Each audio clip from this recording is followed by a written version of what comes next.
Hello friends, हम यहाँ पे बेसिक केमिस्ट्री या रसायन विज्ञान के मूलभूत सिद्धांत के अंदर हम यहाँ पे बात कर रहे थे आवोगाद्रो नियम की, है ना। आवोगाद्रो नियम या आवोगाद्रो की अवधारणा। आवोगाद्रो ने क्या कहा था? आवोगाद्रो ने ये कहा था कि ताप और दाब की समान परिस्थिति में किसी गैस के परमाणुओं का आयतन भी क्या होगा? समान होगा।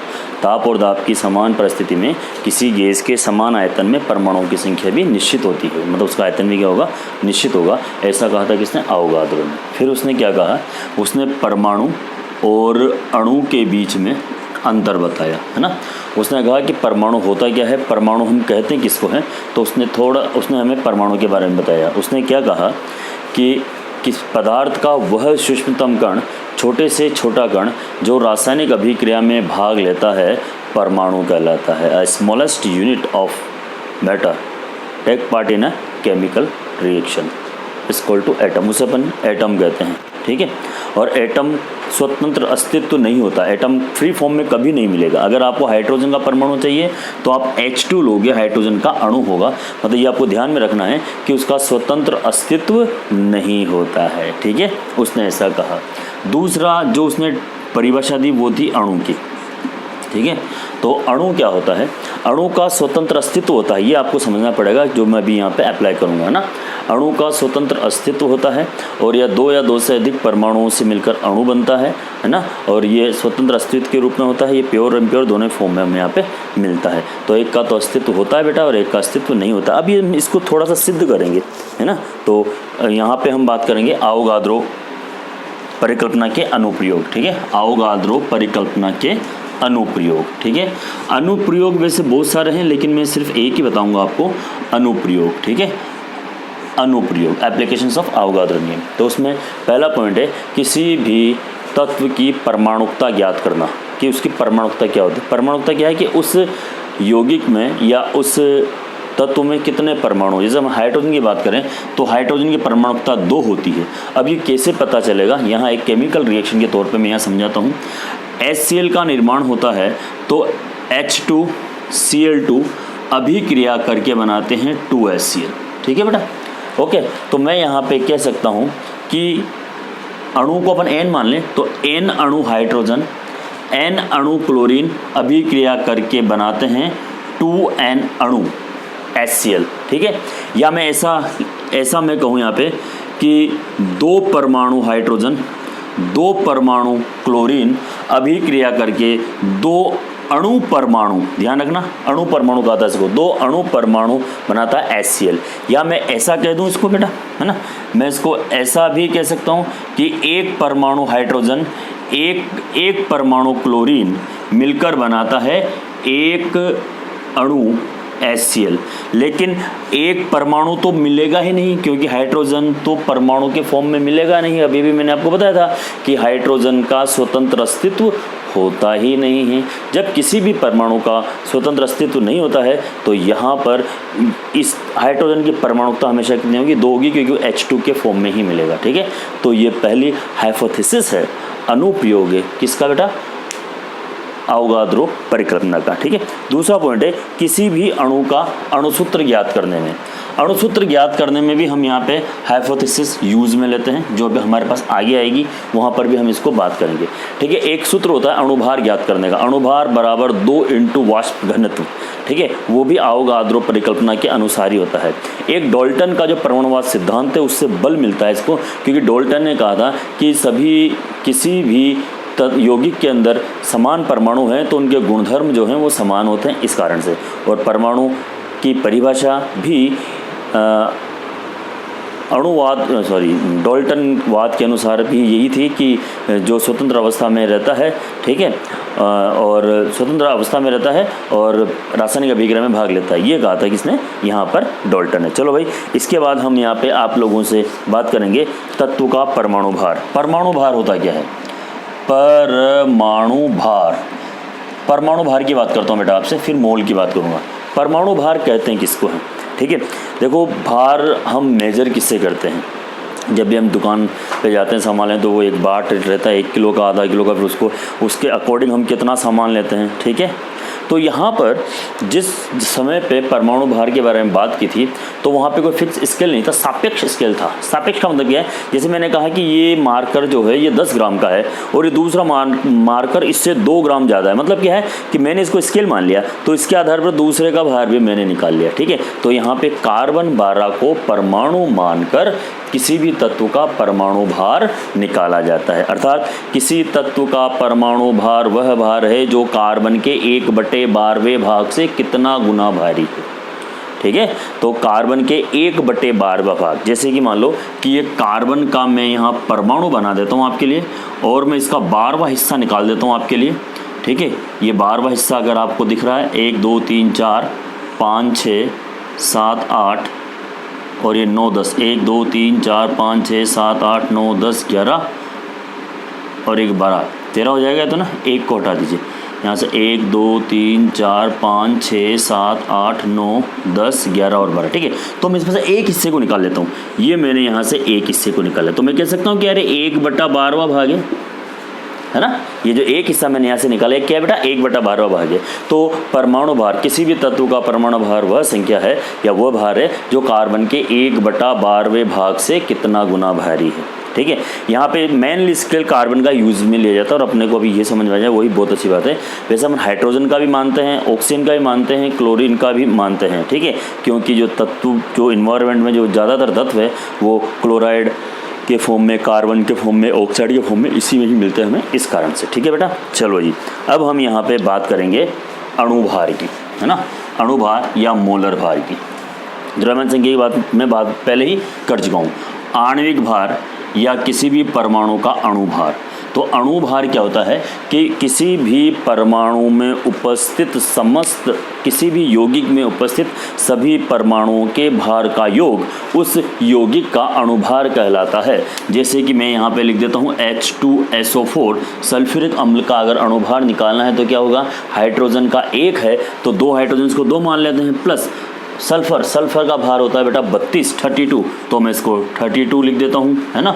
ऑक्सीजन का होता है 16 और 4 ऑक्सीजन है तो ये 4 × 16 बराबर, हम इसको जब सॉल्व करेंगे तो 98 आएगा किसका, इसका आणविक द्रव्यमान या आणविक भार। तो आणविक भार के बारे में भी हम यहाँ पे इजी वे में चर्चा कर सकते हैं। अब यहाँ पे हमारे पास जो मेन चीज़ है समझने की आप लोगों को वो है मोल, है ना। ये मोल क्या है, सबसे ज़्यादा बच्चा जो कंफ्यूज होता है वो होता है मोल में। तो मैं यहाँ पे लिख देता हूँ मोल अवधारणा। मोल अवधारणा, अब ये मोल क्या है ना, और इसको समझना बहुत ही आवश्यक है और है भी इजी अगर आपको समझ में आ जाता है। देखो मैं यहाँ पे पदार्थ रख देता हूँ, सपोज करो मैंने ये पदार्थ लिख दिया, 1 मोल ले लिया मैंने जल, ठीक है, समझना बेटा। अब दूसरे में मैंने 1 मोल ले लिया कॉटन, ठीक है। तीसरे में मैंने ले लिया 1 मोल NaCl, ठीक है।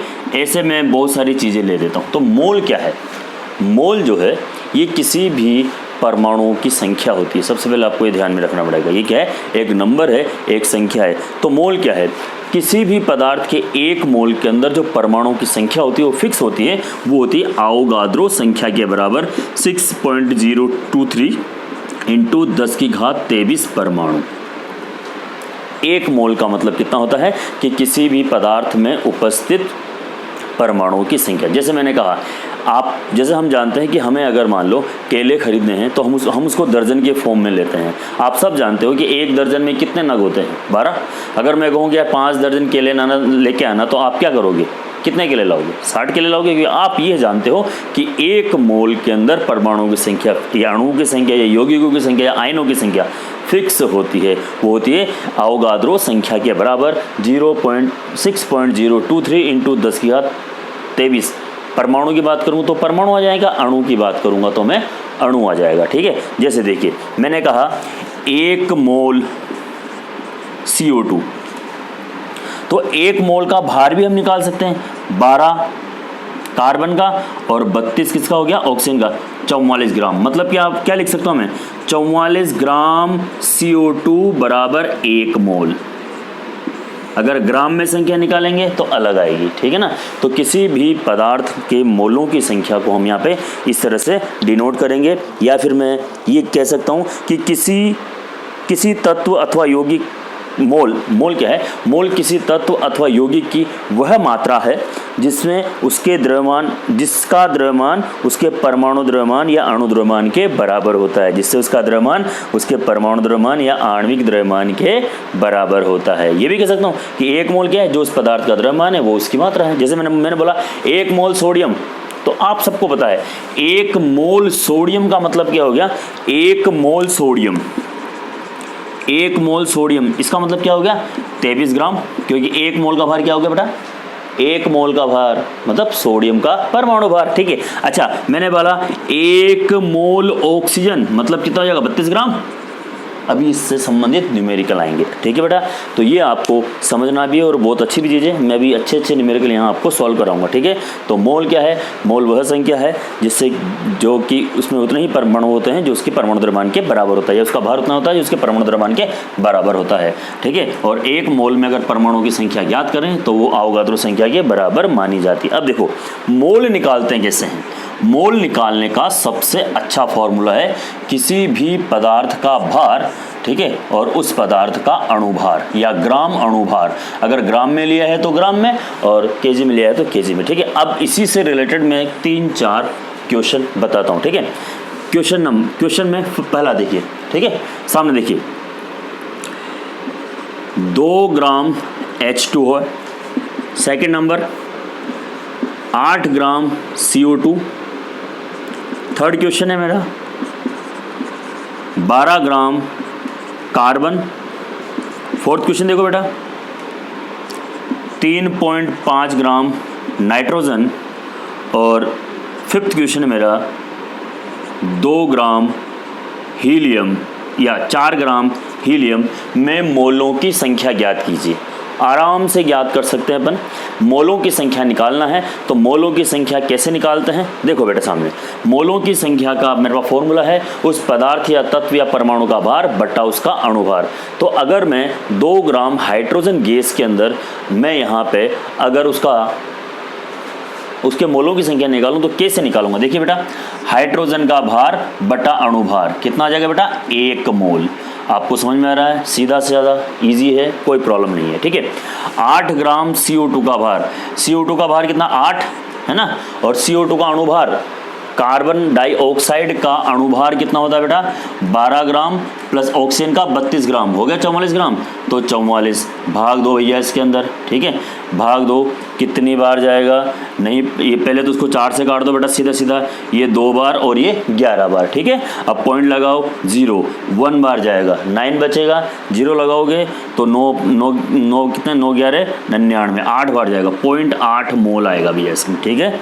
बहुत इजी है, कोई वो नहीं है, ये चीज़ आ गई तो धीरे धीरे मोल कंसेप्ट से रिलेटेड जितनी भी प्रॉब्लम है आपकी वो आप स्वतः ही सॉल्व कर लोगे, ठीक है। अब देखो 12 ग्राम क्या था मैंने 12 ग्राम कार्बन, ठीक है। तो 12 ग्राम कार्बन के अंदर कितना होगा, ये भार कार्बन का भार कितना है अणुभार 12, तो 12 बटा 12 कितना हो जाएगा बेटा 1 मोल। चलो जी 3.5 ग्राम नाइट्रोजन का अणुभार देखिए 3.5 ग्राम 3.5 बराबर नाइट्रोजन का अणुभार कितना होता है बेटा, एक नाइट्रोजन का भार होता है 14, 2 का होगा 28, तो 3.5/28, ठीक है। सॉल्व कर लो इसको, अगर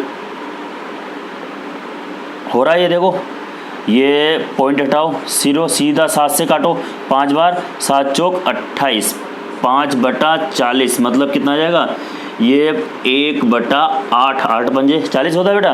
पॉइंट लगाओ 0 1 टाइम 2 बचा तो कितना हो जाएगा 2 बचा 20 2 बार जाएगा 0.12 मोल। अब ऐसे इसमें निकाल सकते हो आप 4 ग्राम हीलियम का भार भी 4 होता है 1 मोल। तो किसी भी पदार्थ में आप मोलों की संख्या को आराम से निकाल सकते हो, ठीक है। इसी से रिलेटेड मैं एक चीज़ और समझाऊंगा आपको जो कि यहाँ पे समझ में आएगी। एक ही रिएक्शन है, वो रिएक्शन आपको समझ में आनी चाहिए और ये बार बार पूछते हैं अपन इससे, है ना। क्वेश्चन क्या है देखना बेटा, ठीक है। क्वेश्चन ये है क्या कि मीथेन के दहन में मीथेन को दहन हम करेंगे, और दहन हमेशा वायु की उपस्थिति होता है ना। मीथेन के दहन में 2 मोल CO2 प्राप्त करने के लिए 2 मोल CO2 प्राप्त करने के लिए कितने मोल ऑक्सीजन की आवश्यकता होगी। ठीक है, हम ऐसा लिखते हैं मीथेन के दहन में 2 मोल CO2 प्राप्त करने के लिए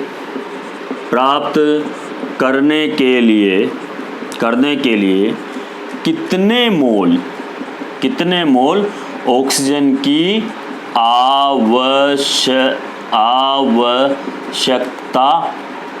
आवश्यकता होगी। ये मेरा क्वेश्चन है। तो इसके लिए आपको क्या पहले रिएक्शन आना चाहिए। सामने देखो बेटा, मीथेन का जब ऑक्सीजन से रिएक्ट होती है ना, या मीथेन जब वायु की उपस्थिति में जलती है, दहन की अभिक्रिया है, तो बनता है बेटा CO2 और वाटर।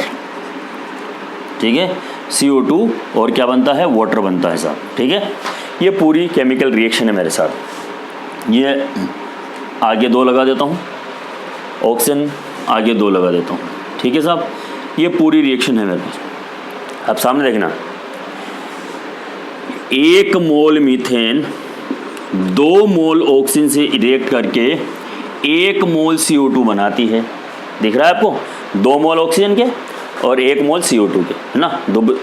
ठीक है, दूसरा देखो यहाँ पे, है ना, या मैं दूसरी तरह से लिख सकता हूँ 16 32 32 दूना 64 ग्राम ऑक्सीजन अभिक्रिया करके 44 ग्राम CO2 बनाती है। साफ साफ दिख रहा है इसमें, देख लो, 2 मोल 64 ग्राम, 1 मोल 44 ग्राम। ठीक है, जैसा अभी मैंने आपको बताया था। ओके, अब देखो, अब मैं यहाँ पे साफ साफ बताता हूँ कि 2 मोल अभिक्रिया करके 1 मोल बनाते हैं। ठीक है, तो कितना मोल चाहिए CO2, तो 2 मोल CO2 के लिए कितना चाहिए, 4 मोल ऑक्सीजन। साफ साफ दिख रहा है आपको, यहाँ पे देख लीजिए, 2 मोल CO2 प्राप्त करने, भाई 2 मोल से 1 बन रहा है, तो 4 मोल से 2 बनेगी। ठीक है ना, तो यहाँ पे 2 मोल CO2 के लिए 4 मोल ऑक्सीजन रिक्वायर्ड होगी, या 4 मोल ऑक्सीजन की आवश्यकता पड़ेगी। ये आपको साफ साफ दिखाई दे रहा है। ठीक है, तो आपको, अच्छा, मैं इसको चेंज भी कर सकता हूँ। ठीक है, 1 मोल ऑक्सीजन का दहन करने पर कितने मोल CO2 मिलेगी, तो जब 1 मोल ये होगा तो आधा मोल मिलेगा, है ना। अरे बात समझ में आ रही है। या मैं कहूँ क्या, 44 ग्राम CO2 प्राप्त करने के लिए कितने मोल ऑक्सीजन चाहिए, 64 ग्राम। दिख रहा है साहब साहब केमिकल रिएक्शन के अंदर आपको। ठीक है, तो इस तरह से बहुत सारी चीज़ें हैं, बहुत सारी जो कंसेप्ट है वो मोल कंसेप्ट से ही आपको यहाँ पे समझ में आएंगे। देखो बेटा, मेरे पास क्या क्वेश्चंस भी है बहुत सारे, है ना, तो ये क्वेश्चंस मैं आराम से सोल्व भी करवा सकता हूँ आपको। ठीक है, और बहुत प्यारे क्वेश्चन है, अच्छे क्वेश्चन है आप लोगों के लिए सारे के सारे। ठीक है, जैसे देखो, इसने मुझे दिया हुआ है साफ साफ, ये कह रहा है कि पानी की 1 बूंद जिसका द्रव्यमान है 0.5 ग्राम। ये भी एक न्यूमेरिकल है आपकी बुक का, NCERT बुक का, वो भी हम यहाँ पे कर लेते हैं। ठीक है, तो ये न्यूमेरिकल है आपके लिए। ये कह रहा है कि पानी की 1 बूंद है जिसका द्रव्यमान है 0.05 ग्राम। चलो ठीक है साहब, ये पानी की 1 बूंद का मुझे क्या दे दिया, भार दे दिया। ठीक है, अब ये पूछ रहा है मैं उपस्थित अणुओं की संख्या बताइए। अब इसने क्या पूछा, इसमें उपस्थित अणुओं की संख्या बतानी, मुझे अणुओं की संख्या बतानी है मुझे इसके अंदर। ठीक है, ओके, तो पानी का जो भार है, तो देखो 18 ग्राम हो गया। ठीक है, तो मैं ऐसा लिख सकता हूँ 1 मोल या 18 ग्राम में अणुओं की संख्या कितनी होती है, 1 मोल के बराबर होती है बेटा 6.023 इंटू 10 की घात 23 होती है हिसाब, है ना। चलो जी, ओके, ठीक है, तो 1 ग्राम में कितनी होगी, भाग दे दें इसमें, 1 ग्राम में कितनी होगी 6.023 इंटू 10⁻23/18। अब क्या पूछ रहा है, 0.5 ग्राम में कितनी होगी, तो यहाँ पे लिखो 0.05 ग्राम में अणुओं की संख्या इंटू 0.05 कर दो। ठीक है, तो यहाँ पे इसको सॉल्व करने पर आपके पास आपका आंसर होगा कि हम यहाँ पे अणुओं की संख्या भी इजी में निकाल सकते हैं।